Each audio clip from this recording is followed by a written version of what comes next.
Un mois et demi après l'attentat de Nice, le secteur communication d'unité SGP Police FO souhaitait rendre hommage à ces policiers primo-intervenants qui, au péril de leur vie, ont stoppé le terroriste. Leur action a très certainement permis d'épargner des vies. Le bilan très lourd a choqué et marqué les esprits des policiers. Les images insoutenables des corps sur le sol resteront gravées à jamais. La solidarité entre policiers des Alpes-Maritimes s'est exercée. Nombreux sont ceux, d'ailleurs, à être revenus sur leur repos. Nous avons rencontré Magali qui était en service le soir du 14 juillet avec son équipage. Elle a fait usage de son arme et tiré en direction de la cabine du camion. Avec les tirs groupés de ses deux collègues et ceux des effectifs de la compagnie départementale d'intervention, le terroriste a été neutralisé. Magali reste très choquée. Ses propos justes et touchants ont ému l'équipe communication d'unité SGP Police à laquelle Magali s'est livrée. Nous la remercions de sa confiance et lui témoignons toute notre affection.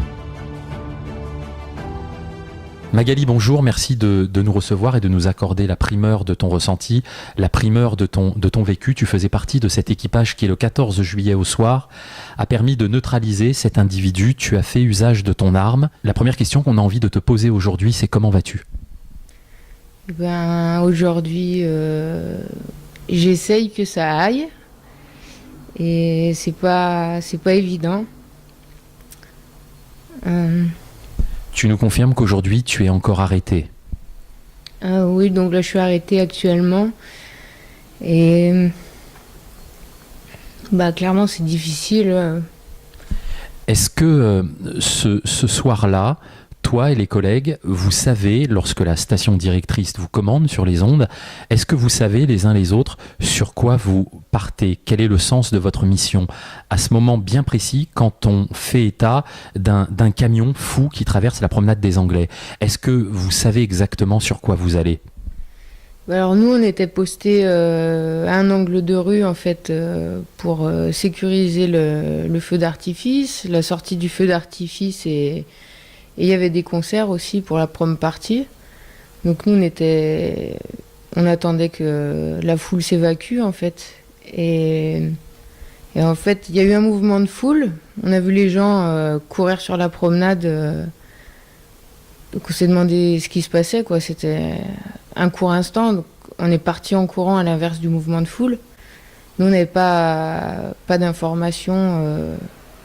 Parce qu'en fait, par la suite, on sait que nos radios ont décroché, nos radios marchaient pas. Donc on est parti au sens inverse de la foule pour voir ce qui se passait. Et là, en fait, au bout de 2-3 secondes, on a vu surgir ce gros camion blanc là qui percutait, en fait, qui se rentrait dedans avec un scooter noir, quoi. Donc là, on s'est dit la même chose en reparlant après avec mes collègues. Moi, j'ai cru tout de suite que c'était un gars qui était bourré, en fait, qui était sur la promenade, parce qu'on n'a pas vu des gens se faire écraser, quoi. On a 2 secondes pour voir un gros camion blanc qui arrive sur la promenade et qui rentre dans un scooter. Donc, on est parti tout de suite sur la cabine en criant au mec de s'arrêter. Et en fait, quand on arrivait à 2-3 mètres en contrebas de la cabine, quand on a voulu intervenir sur la cabine, en fait, le conducteur a pris une arme sur le côté et nous a tiré dessus avant de réaccélérer à vive allure. Donc là, on a eu très peu Sur le moment, on n'a pas le temps de comprendre ce qui se passe. On comprend juste qu'on se fait tirer dessus. On a l'image de ce canon en face des yeux.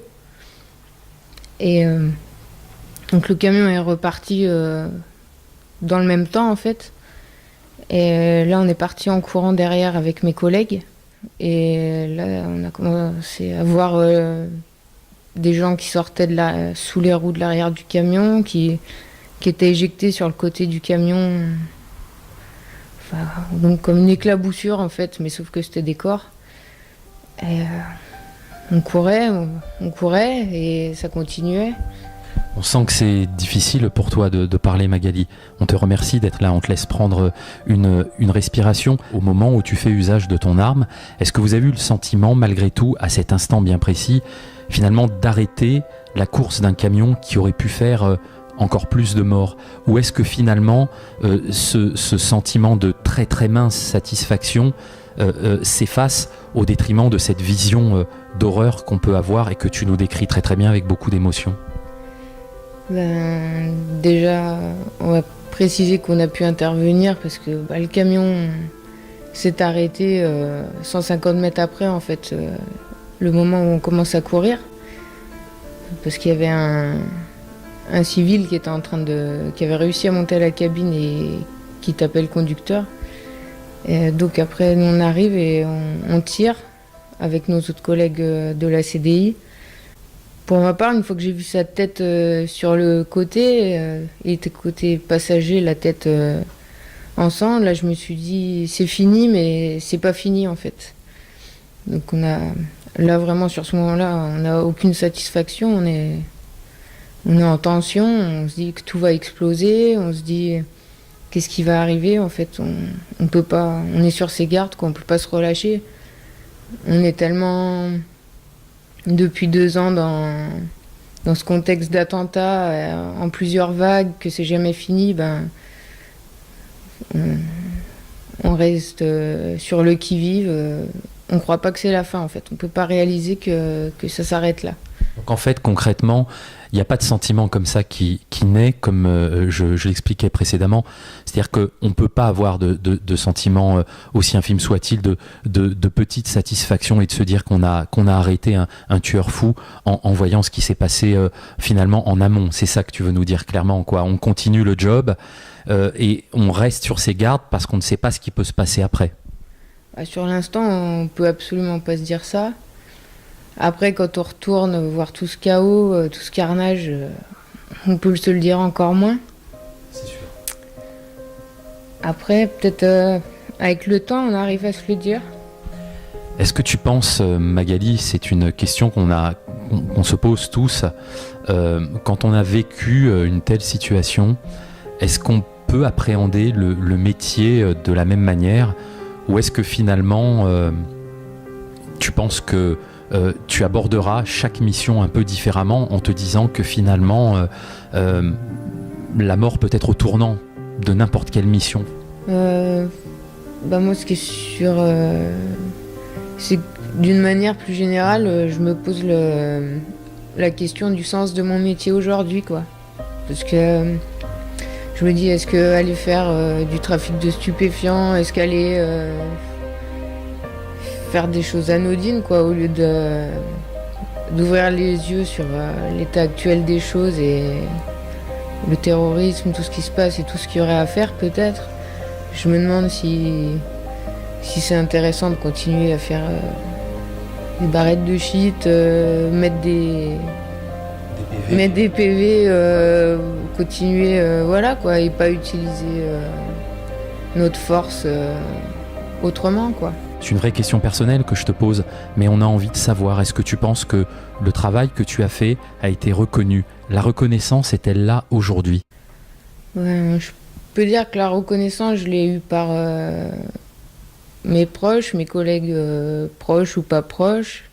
Je l'ai eu, et mes collègues aussi, je pense, sur Nice, par la hiérarchie, par la plus haute hiérarchie. Après maintenant, on va dire au sens un peu plus large de la reconnaissance aujourd'hui,